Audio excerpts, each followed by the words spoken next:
अमेरिकी नेवी का सबसे बड़ा विमानवाहक युद्धपोत यूएसएस इब्राहिम लिंकन ईरान के काफी करीब पहुंच चुका है। अमेरिकी विध्वंसक बेड़ा अरब सागर में ईरान से करीब 600 किलोमीटर दूर है और ट्रंप की हरी झंडी का इंतजार कर रहा है।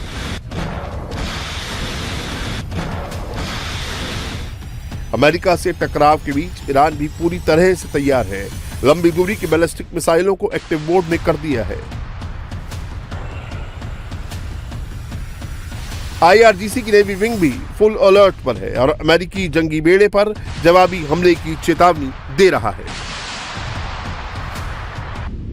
ईरानी मिसाइलों को ध्वस्त करने के लिए अमेरिकी बेड़े में कई गाइडेड मिसाइल डिस्ट्रॉयर भी मौजूद है। USS Frank E Petersen junior, USS Michael Murphy और यूएसएस संप्रवास शामिल हैं।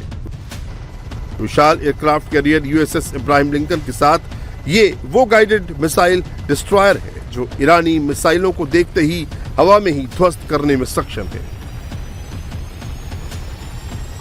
अरब सागर में लगातार बढ़ रही सैन्य मौजूदगी के बीच ईरान पूरी तरह से डिफेंसिव मोड में आ गया है।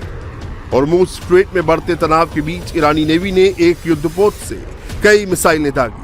आग उगलते इन मिसाइलों के जरिए ईरान ये जताना चाहता है कि अगर अमेरिका हमला करता है तो वो भी जवाबी हमले के लिए तैयार है। इसके साथ ही ईरान ने अमेरिका को कड़ी चेतावनी जारी की है। ईरानी नौसेना ने अमेरिकी फ्लैग वाले किसी भी जहाज को ईरानी जल क्षेत्र से दूर रहने की चेतावनी दी है।